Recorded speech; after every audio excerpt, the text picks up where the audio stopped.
yung mga kasama mo sa bahay na. Dahil sa kaitiman pangit na mas lalong pumapangit kapag pinagtabi pa. Yung tipong laging madilim araw mo dahil sa kanila.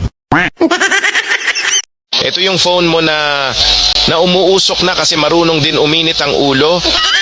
Paano ba naman hindi iinit ang ulo ng phone mo? Ikaw kaya maghapon pagpipindutin. Tapos hindi ka man lang pagpahingahin at pameryendahin.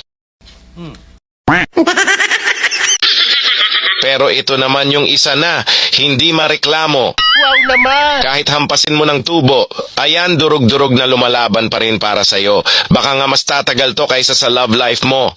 Sakit mo naman magsalita. Ito ang asong halatang mahilig makipag-away. Hanggang sa pagtulog gusto niyang mangagat. Ito naman yung isa na.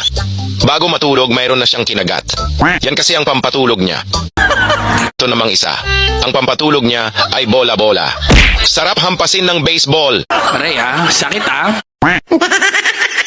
Sa di kalayuan na medyo malayo, sa gitna ng lansangan hindi sa gilid ng daan, nagkaroon ng tunggalian. Tunggalian ng mga mahaba ang nguso na parang mga ewan. Ito yung magnanakaw na. Todo effort sa pagbukas. Ibinibigay kaniyang 100% lakas. At nang nakapasok siya,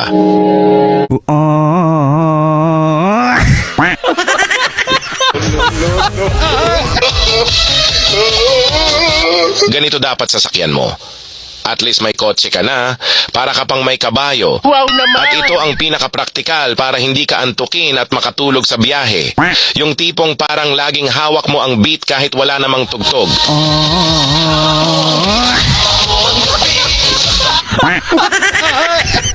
Ito yung manok na marami sigurong problema.